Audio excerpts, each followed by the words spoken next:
Olá, amigos do blog da comunicação, feliz 2013 para você que está ouvindo aí nosso podcast, nosso primeiro podcast desse ano. E a gente, mantendo aí a escrita, vamos falar mais uma vez de esporte, de futebol, que é o único esporte aí que está realmente rolando agora, né? As outras modalidades estão ali na férias pós-olímpicas. E a gente vai falar um pouquinho sobre o que está rolando no futebol no Brasil e no mundo. Eu sou o Guilherme Freitas, né? Vou apresentar o podcast hoje e eu vou conversar com o Eric Rodrigues e com o André Ítalo. Tudo bem aí, pessoal?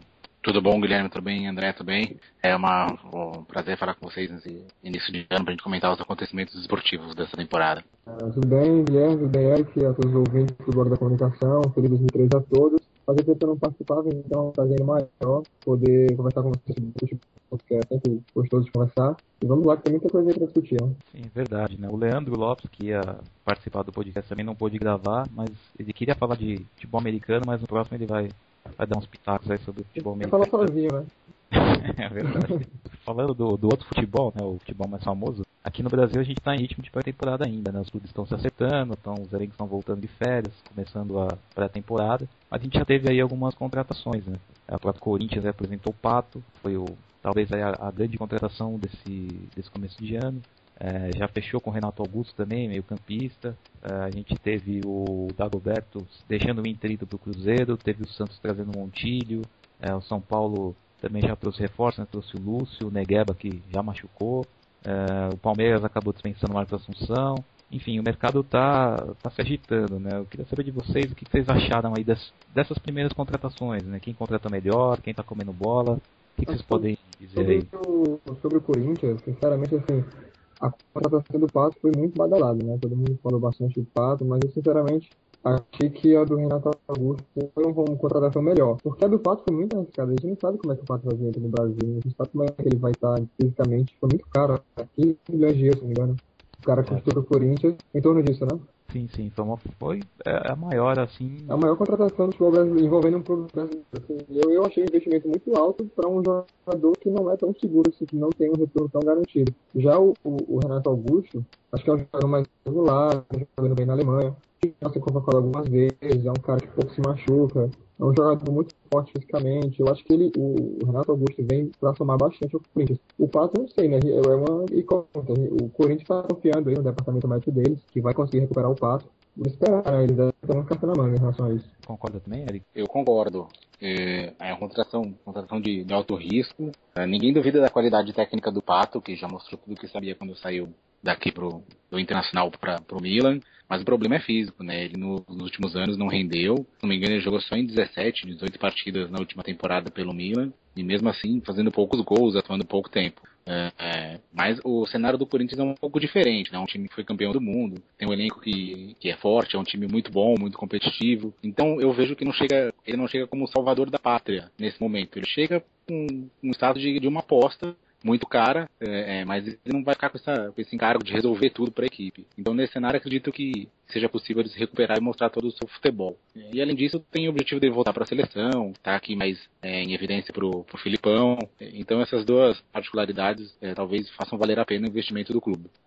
Assim, uma contratação que eu achei boa, assim, talvez uma das melhores, foi o do Montilho pelo Santos, né? Que é um jogador que vai, junto com o Neymar, vem para preencher aquele espaço que o Ganso deixou, mas é um jogador que não se machuca tanto quanto o Ganso, né? E eu acho que trabalhando com o Muricy, né, o Cícero, que estava no São Paulo, deve fechar com o Santos também, e falaram no Marcos Assunção, forma um meio campo muito forte, né? Se o Santos realmente trouxer mais esses dois jogadores. Então, na minha opinião, eu acho que o Santos está montando um bom time pro ano que vem, né? Não sei se é o melhor, né? A melhor base, mas está montando um time interessante pro ano que vem. Vocês gostariam de citar algum? Eu gostei da contratação do Montilho também. O Montilho é engraçado, né? Ele é um dos poucos jogadores que veio ali do Chile. Ele é argentino, mas veio do Chile, né? Veio do Chile, do Paraguai, que dá certo aqui no Brasil. A maioria chega com o status de sul-americano, que vai a vida, a raça e tudo, vai jogar muito e acaba virando banco. É o caso do Botinelli, é o caso do Marquinhos. Tô lembrando só os que vieram do Flamengo. Tem um monte de feito do Corinthians também. Tem Federico, tem vários jogadores da Argentina, do Paraguai, do Uruguai, do Chile que vem pra cá e não dá certo. Poucos dão, né? O Montilho é um pouco e deu certo. Então, é um jogador que mostra muita regularidade, que tem uma qualidade diferenciada, está em falta no futebol brasileiro, né? Esse camisa 10 clássico, que é o que o Ganso deveria ser, né? Não é mais. Então, parabéns pro Montilho e parabéns pro Santos na contratação, acho que acertou. Sim, o Montilho também vem num caso interessante pro Santos, que tinha só o Neymar como grande estrela de destaque, né? E ficava tudo nas costas do moleque, toda a esperança de um lance para resolver a partida. E agora com a chegada do Montilho, isso sai um pouco das costas do Neymar, né? E aí dá um espaço para ele brilhar, pro Neymar e pros outros jogadores que também rendem bem, como o Arouca, os jogadores do meio campo do Santos. A chegada do Cícero também deve ser muito boa pro Santos. O Cícero é um bom jogador, no São Paulo ele até se sacrificou em alguns momentos jogando centroavante, cumpriu o seu papel, não era nada brilhante, mas contribuiu. Perdeu espaço no time tricolor e se for pro Santos mesmo eu acredito também que renda mais, porque vai estar num time com bons jogadores e tem tudo para ter uma boa sequência, já que o Santos não tem tantos reservas assim prontos para jogar, assumir a camisa e jogar. Então o Santos também vai montando um time interessante, o Palmeiras é quem vai ficando mais para trás, né? Não renovou com o seu principal jogador, tá na Série B, o jogador olha com desconfiança, com esse cenário todo no clube. Trouxe o Fernando Praz, que é um bom goleiro do Vasco, mas só um goleiro não adianta, né? O Palmeiras tem muitas carências em todos os setores, jogadores muito simples e com essa equipe vai ter que lutar muito para passar, principalmente na primeira fase da Libertadores, além de conseguir o acesso de volta para a Série A. E só para fechar aí dos clubes de São Paulo, né? Tem o São Paulo que trouxe o Lúcio, né? Um jogador com experiência, com nome, né? Até para dar uma moral até os outros jogadores. Trouxe o Negueba, né? Que é jovem, né? Trouxe o Aloysio, que foi bem também. O Negueba já machucou, né? Já vai estrear o E se fala muito do Vargas, né? Do chileno que está no Napoli, né? Seria também uma boa contratação, já que o São Paulo perdeu o Lucas, né? E agora vai mudar um pouco da sacada de jogar, né? Que o Ganso é outro estilo. Eu acho que o São Paulo é muito favorito para Libertadores no próximo ano, com essa contratação. O Corinthians está montando um timaço aí, né? Hoje cogitaram o Dedé, né? Não está confirmado, mas se o Dedé fosse realmente pro Corinthians, não tem uma grande contratação. Mas mesmo com o timaço que o Corinthians está montando, eu estou com um sentimento esquisito de que o São Paulo leva a Libertadores desse ano. Por conta desse final de ano muito bom do time e dessas contratações, Lúcio, Vargas, eu acho que vai encaixar esse time. E o Ney também é um técnico que inou bem o ano, terminou em alto. Acho que vale ressaltar isso. O Ney Franco achou um jeito da equipe jogar, né? O São Paulo até o meio do ano. O Oswaldo rendeu muito, se achou ali, ganhou confiança, conseguiu mostrar todo o seu potencial. O time até a época do Leão não tinha uma estrutura de jogo definida e ficava à mercê de jogadas individuais do Lucas. Agora não, agora tem uma estrutura que não quer perder, né? 3 jogadores no ataque, toda essa formação que o clube procurava já há algum tempo. Então a contratação do Vargas, se vier, é para isso, é para manter esse 4-3-3 jogando na velocidade. Se não chegar, vai ficar um pouco mais carenciado com o Ganso e o Jadson jogando no lugar do Lucas pela direita, mas o Jadson naquele seu estilo mais lento, mais de pensador do jogador de meio campo e não ponta, que ele mesmo já não é. E eu concordo com o André, o time manteve a base, trouxe o Lúcio para reforçar a defesa, que também precisava de um jogador mais experiente, e se passar dessa pré-Libertadores tem tudo para ir longe no torneio. E agora falando dos times do Rio, né, o Rio de Janeiro que está com os velhos problemas financeiros, né, que impedem aí contratações. A gente viu o Flamengo falando de Vargas, Robinho, falou de todo mundo, né? Eu não duvidava de falar do Messi, né? Porque falou de tantos jogadores, mas é capaz de não vir ninguém, né? Aí tem o caso do Vasco, que já perdeu o Fernando Praz, Juninho, Felipe, né? Tem aquela crise, né, de jogador que não está recebendo. O Fluminense também não apostou numa contratação, preferiu manter a boa base que teve. O Botafogo também ali discreto. O que vocês acham dos times do Rio? Estão otimistas para o ano 13? Eu acho que mais uma vez o Fluminense vai ter a esperança do estado, né? O Flamengo, o Vasco e o Botafogo não apresentaram nenhuma mostra de que vão reforçar seus times consideravelmente, né? O Flamengo, com essa nova diretoria, deve tirar esse primeiro ano de mandato para arrumar a casa, né? Botar o pé no chão, arrumar ali as semelhanças e tal, contratar alguns jogadores medianos. De repente, conseguir o Carioca com a Copa do Brasil e ali tá no meio da tabela do Brasileirão. O Botafogo também não consigo ver nada além do que tá aí. Então acho que vai ser. E o Vasco só perdendo jogadores, né? Pode ser que perca agora do CDF. Então o Fluminense que tá se mantendo provavelmente vai ser o único clube carioca que vai se destacar assim, no Campeonato Brasileiro, na Libertadores. E a febre é realmente os times cariocas, dos 5 eventos, 3 eram cariocas na época, sabe? O Fluminense, o Vasco e o Botafogo.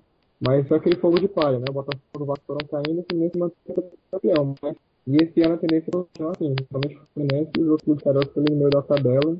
Pra quem sabe, em 2014 conseguir alguma coisa. Olha, eu fiquei surpreso semana passada quando eu ouvi um novo dirigente do Flamengo avisando a torcida que não foi contratações milionárias, que eles precisavam reestruturar o clube. Aquilo pra mim foi um choque, não combina com o Flamengo, né?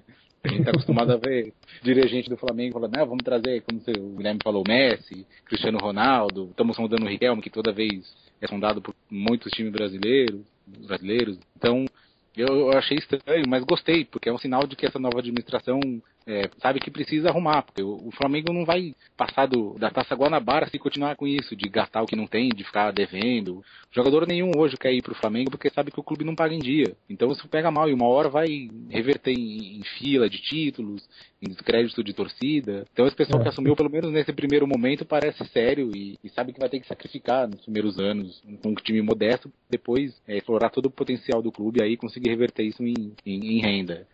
Um clube que eu gosto no Rio, assim, pela história, e parece estar fazendo um bom trabalho, assim, de formiguinha que vai render daqui a algum tempo é o Botafogo, né? Desde a administração do Roberto de Freitas, o Botafogo tem se estruturado melhor, tem profissionais. Eu tive a oportunidade de acompanhar uma palestra do diretor de marketing deles no ano passado, mostrando todo o trabalho que é feito com uma torcida que é pequena, mas é constante. Eles têm a administração do Engenhão para explorar, com shows, tentar trazer o torcedor junto, porque o Engenhão é longe, enfim. Então, está se acertando, manteve o Oswaldo, trouxe o ano passado o Sidorf, trouxe o Bolívar do Inter agora. Então, não acho que vá disputar o Brasileirão esse ano para ganhar, mas me parece que é um clube que está mais centrado em conseguir gerar renda por si próprio, e daqui a alguns anos isso pode muito bem render numa vaga na Libertadores, numa campanha no Brasileiro que vai ser bom pro torcedor do Botafogo que não vê um título nacional desde 95, se não me engano, né? Tem YouTube, ainda fazendo milésimo.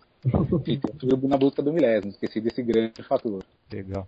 E dos outros clubes nacionais, vocês querem comentar, né? O Atlético Mineiro, depois de muito tempo na Libertadores também, manteve a base, né? Vocês querem citar alguma coisa dos outros? O Cruzeiro, que se reforçou muito, eu li hoje que mandou 9 jogadores embora, contratou 11, mas contratou Diego Souza, Dagoberto, jogadores que já não deram certo em outros lugares e são incógnitas, né? São apostas que o torcedor já olha com aquela desconfiança. Então o Dagoberto é um jogador que o torcedor olha com alegria quando chega, passa 3 meses, ele começa a reclamar de salário, da grama do CT, fala que não está alegre, enfim, fica arranjando um monte de desculpa e aí não rende. Então o Cruzeiro está com o Atlético, né? Tá vendo o rival se estruturar, alcançar nível nacional de novo, e chegar a grandes torneios como a Libertadores, e vai ter que correr atrás, porque está com um time bem modesto, fez um catadão, fez uma renovação muito grande no elenco, mas ainda vai precisar estruturar a equipe, dar uma cara de time, para depois almejar alguma coisa mais importante. Acho que essas contratações do Cruzeiro são mais na base de desespero, né? Tipo, você traz um jogador que fez sucesso no clube no passado, você quer trazer ele de volta, como é o caso do Henrique Volante, para ver se dá certo aqui de novo.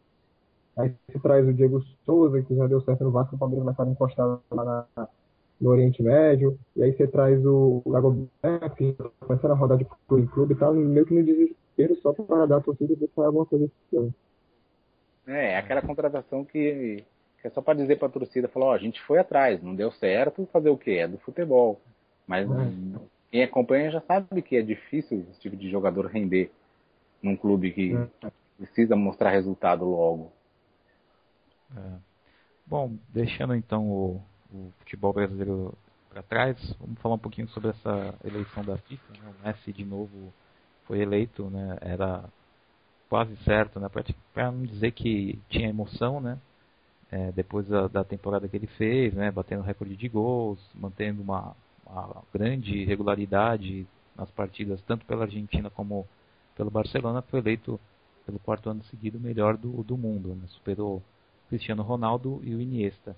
E a seleção da FIFA para surpresa de todos, a gente teve uma seleção só com jogadores que jogam na Espanha, e não teve nenhum jogador do Chelsea, que foi campeão europeu, não teve nenhum jogador do Bayern, que foi vice, e tirando o Falcão Garcia, ficou ali um misto de Barcelona e Real, né? Queria saber assim de vocês, o que vocês acharam dessa premiação, tanto do prêmio de bola de ouro, como o prêmio, né, da seleção, e até mesmo do gol, né, que todo mundo dava como certo ou o Falcão Garcia ou o Neymar, e ganhou o eslovaco.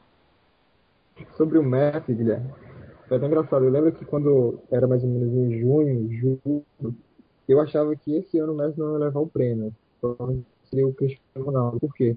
Porque o Cristiano Ronaldo fez os primeiros semestres muito bons no Real Madrid. Quando ele foi campeão espanhol, né, naquela campanha muito boa do Real Madrid, vários pontos de diferença para o Barcelona, que foi o segundo. O Cristiano Ronaldo foi o artilheiro do campeonato, na frente do Messi. Então eu achei, não, realmente, esse ano, quem sabe, o Cristiano Ronaldo pode levar, né? Até porque o Cristiano Ronaldo fez uma Champions League melhor. Achei o Real Madrid teve um melhor desempenho que o Barcelona. Jogou melhor que o Barcelona durante o primeiro semestre. Então eu pensei, não, realmente esse ano.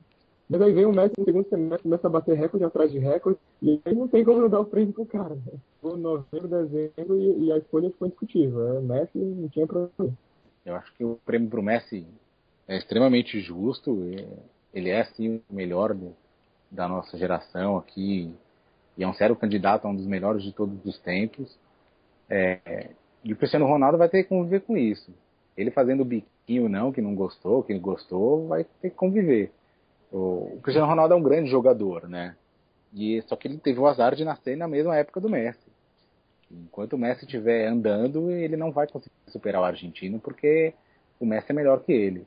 A temporada de títulos do Cristiano Ronaldo foi melhor mesmo, como lembrou o André. O campeonato espanhol conquistado com folga, ele sendo o grande líder do time do Real Madrid. Mas o Messi vai lá e quebra o recorde de gols numa temporada só. Então, o cara ainda consegue chamar a atenção da mídia e superar tecnicamente o outro. Além de ser um jogador genial. Então, foi justo a premiação para o Messi. Apesar de eu, particularmente, também gostar muito do Xavi, do Iniesta, eu gosto muito de jogadores de meio campo que sabe facilitar o jogo para a equipe. Quando tem um cara que não consegue enxergar isso, atrapalha muito. Aí você vê um jogador desse calibre como os dois e vê quanto isso pesa para uma equipe ser eficiente. Eles não dão show como o Messi, eles não são geniais, assim, mas o quanto eles facilitam para a equipe com um toque de primeira, com domínio, de direita, de esquerda, com lançamentos precisos, é muito importante para o time sair vencedor de uma partida, um detalhe, né? Então, fica o registro para eles também. Com relação ao gol do Neymar, acho que o fato dele já ter ganho o ano passado com um gol parecido, dele sair driblando todo mundo, que é muito bonito, mas acho que o público não se interessou. Falar, de novo, esse cara vem driblando 12 aí, faz os campeonatos aí. É o quê? É campeonato da escola? Não é possível.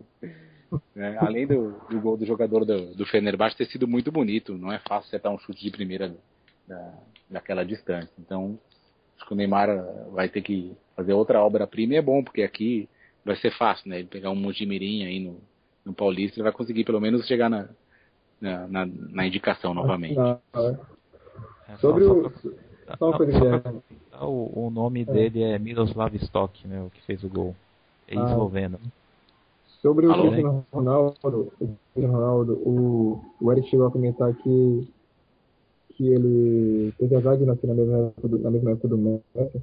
Eu já acho complicado. Eu acho que até que ele teve sorte de ter conseguido, em 2008, ter conquistado a bola de ouro antes do Messi, né?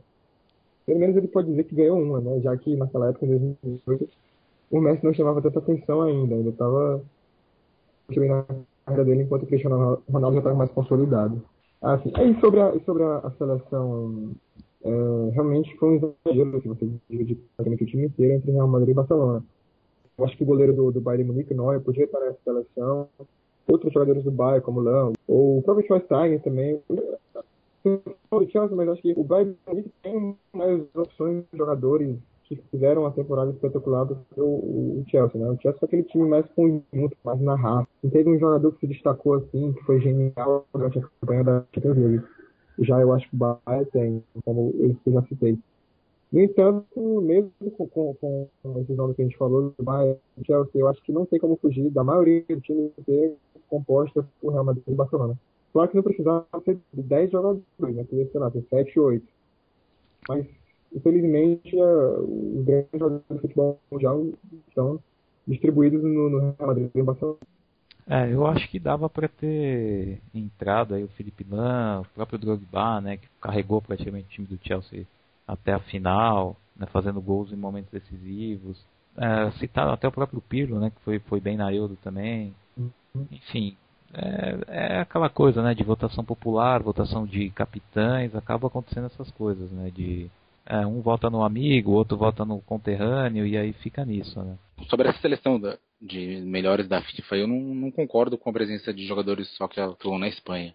Com certeza houve outros atletas que atuaram melhor durante a temporada, como jogadores do Chelsea, que foram campeões pela primeira vez na história do clube, como o Drogba, que jogou muito, que chamou responsabilidade principalmente na final. Então ficou muito estranho, né? Sérgio Ramos, Piqué, são bons jogadores, mas tem melhores zagueiros que eles. Tem o Bastuber do Bayern de Munique, o Mertesacker que está no Arsenal, fez uma boa temporada, apesar do Arsenal não ter conseguido nada. Então parece uma cotação meio estranha, já que são capitães das equipes, e aí a gente sempre desconfia, né? Se não quer agradar alguém para indicá-los. Então essa ressalva fica para os laterais também. O Marcelo é bom lateral, mas, por exemplo, eu prefiro muito mais o Ashley Cole do Chelsea. Mas, enfim, falta um pouco um olhar maior. Sei que para jogadores da América do Sul é difícil ser indicado, porque os grandes clubes e as grandes ligas estão lá fora, mas concentrar isso em Real Madrid e Barcelona, para mim, parece injusto. Então, só pra gente fechar esse podcast, o que vocês acharam aí da volta do Filipão à seleção, né? Até uma surpresa para todo mundo a forma como foi a demissão do Mano, né? Porque muita gente esperava que ele caísse nas Olimpíadas, né? Logo após as Olimpíadas, e ele continuou, até foi montando um bom time, né? Trouxe o Kaká de volta, o time começou a se ajeitar, a jogar bem, e aí mandaram ele embora, né? Para trazer o Filipão, que no dia 22 de janeiro vai convocar a seleção para o amistoso contra a Inglaterra, né, que vai ser em fevereiro. Bom, já sabendo como é o estilo Felipão, né, pode ser que a gente tenha ali aqueles volantões, né, de volta, né, à seleção, e talvez a seleção não jogue como estava jogando com o Mano, né. Uma forma mais leve, mais ofensiva. O que vocês acharam aí da volta do Filipão? Vocês acham que era o momento, ou a gente deveria ter...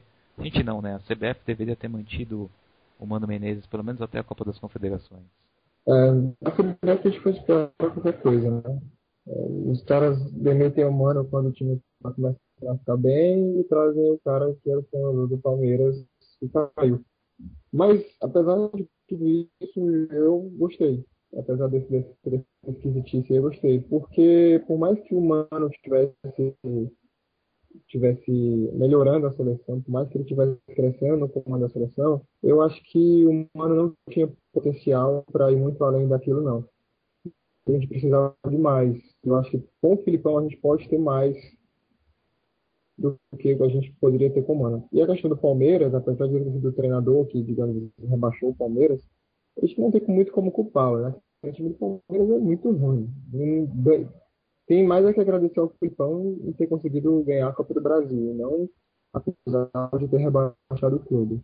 Acho que, como o Guilherme falou, pelo fato de a gente conhecer o estilo dele, a gente sabe que ele vai cobrar mais dos jogadores, a gente sabe que ele vai ter mais respaldo para cobrar dos jogadores, né? Talvez os jogadores vão levar seu Mano Menezes tão a sério, quanto eles vão levar o Filipão, um cara que já ganhou a Copa do Mundo, que já passou pela seleção de Portugal, foi vice-campeão da Euro, já passou por Chelsea, o cara que conseguiu ganhar a Copa do Brasil com esse time horrível do Palmeiras, que já ganhou várias Libertadores, Copa do Brasil com o Criciúma, sei lá, o cara tem um currículo de Copas aí, enfim, eu acho que eu me sinto mais otimista com o Filipão hoje, mesmo ele começando no comando agora, do que se tivesse continuado com o Mano, mesmo com aquelas mostras de que estava ficando melhorzinho e tal, mas eu acho que não ia passar muito daquilo não.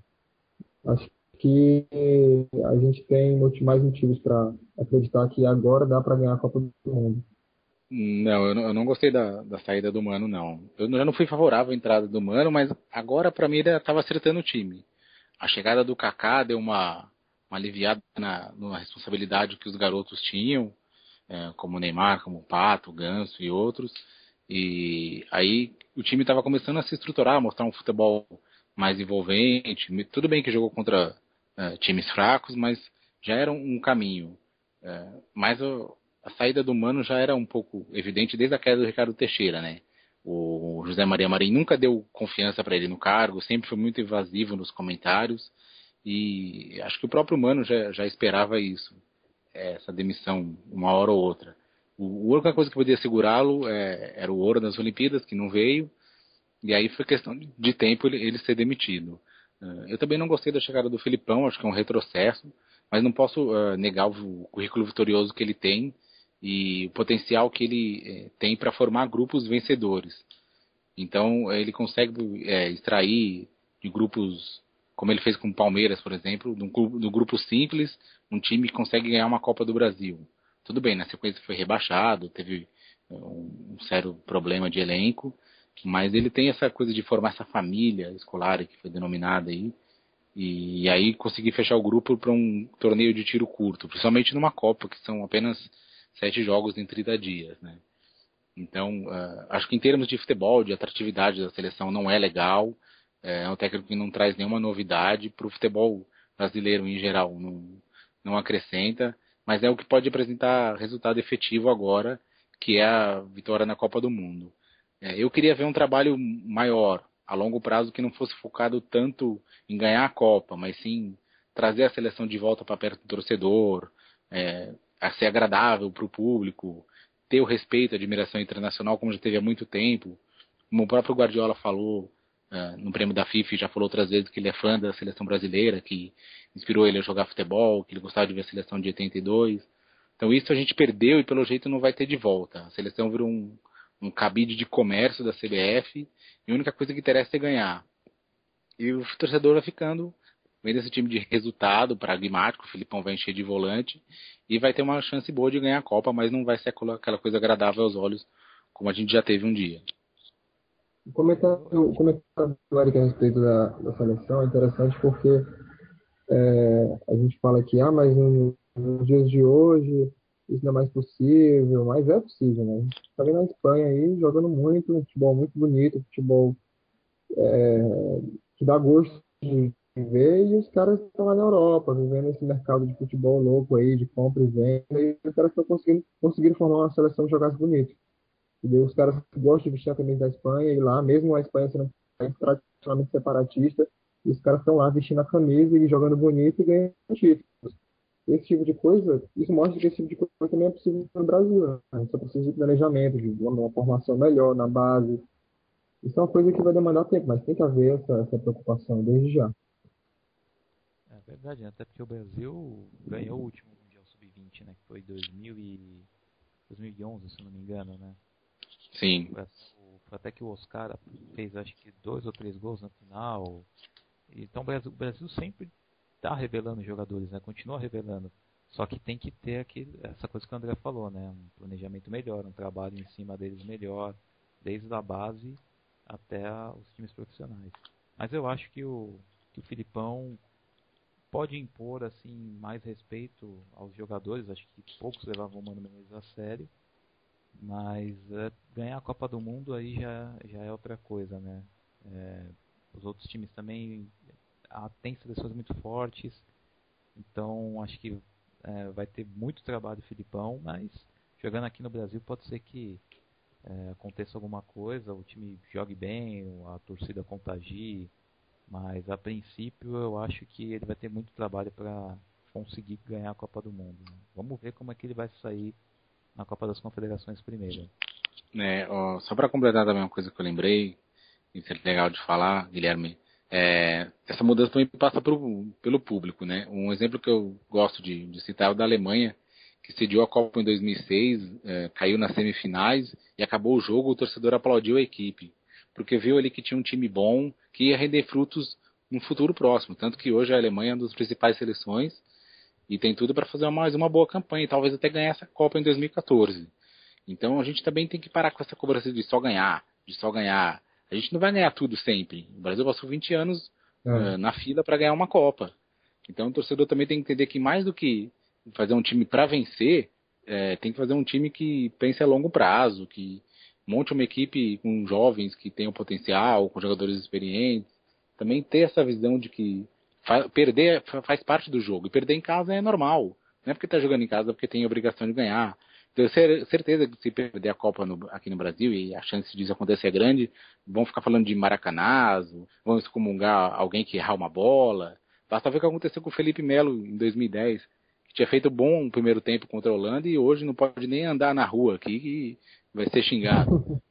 Então o torcedor brasileiro também precisa mudar a sua postura. A gente cobra muito do dirigente, de clube, de jornalista, mas nós também temos que mudar um pouco essa concepção. E só para a gente terminar, o André, já que está falando lá de Fortaleza, ele pode falar melhor sobre o primeiro estádio da Copa, né, que foi entregue, né, da Copa de 2014, que vai ser palco também da Copa das Confederações, que é o Castelão. Você pode falar um pouquinho também para os leitores e ouvintes aqui do blog sobre como foram essas obras aí no Castelão, André? Guilherme, eu confesso que eu ainda não tive a oportunidade de entrar no Castelão, de conhecer a inauguração, mas o que eu posso falar é que o governo, que era quem estava responsável pela obra, né, pelo governo do Estado, está de parabéns, porque foi uma obra que ficou com ele em tempo recorde, né, enquanto muita gente falava, as obras vão atrasar, aqui no Brasil as coisas não andam, não sei o quê, pode ser Copa do Mundo, pode ser o que for, mas as coisas não andam. E o primeiro prazo dado pela FIFA foi dezembro de 2012. E detalhe, a obra não foi entregue às pressas, assim, tipo, em novembro faltava muita coisa, os caras correram lá para entregar, para poder entregar, e não foi assim. Começou em janeiro de 2011 e os caras, os operários, os trabalhadores, se esforçaram desde o início.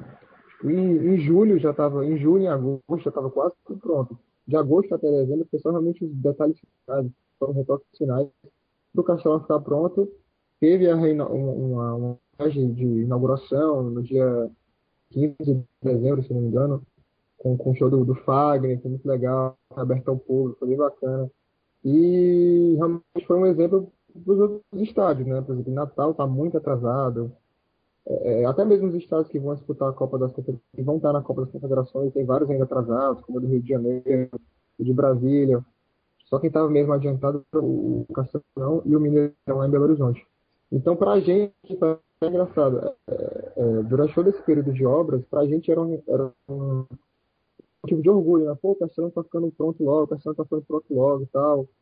Foi o primeiro do Brasil, todo mundo falando aí que as obras vão demorar, que as obras vão demorar, e o nosso ficou pronto logo e tal. Então, o fortalezense, o cearense, enfim, está muito orgulhoso do Castelão. E pelo que eu pude ver de fora, está muito bonito, está com uma excelente estrutura, um estacionamento enorme, assim, muito espaçoso.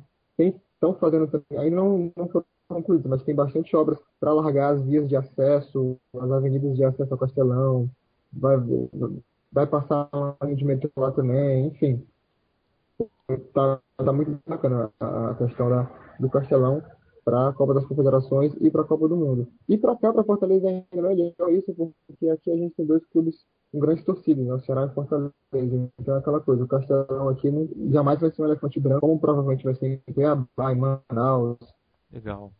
Bom, a gente falou bastante já, foi um programa um pouquinho mais longo do que o habitual, mas é o primeiro do ano, a gente vai falar muito mais sobre vários assuntos ao longo do ano. Gostaria de agradecer a participação do André e do Eric. A gente aguarda aí vocês também em futuros programas. Obrigado aí pela presença. Obrigado, Guilherme. Obrigado, Eric. É um prazer participar e até a próxima. Obrigado, Guilherme. Obrigado, André. É um prazer falar com vocês. Tem muito assunto para tocar durante o ano aí. Estou sempre à disposição. Legal. A gente vai ficando por aqui e ao longo do ano a gente volta aí até para ver também como vai ficar as outras obras para a Copa do Mundo. Então a gente volta aí nas próximas semanas. Um abraço a todos e até o próximo programa.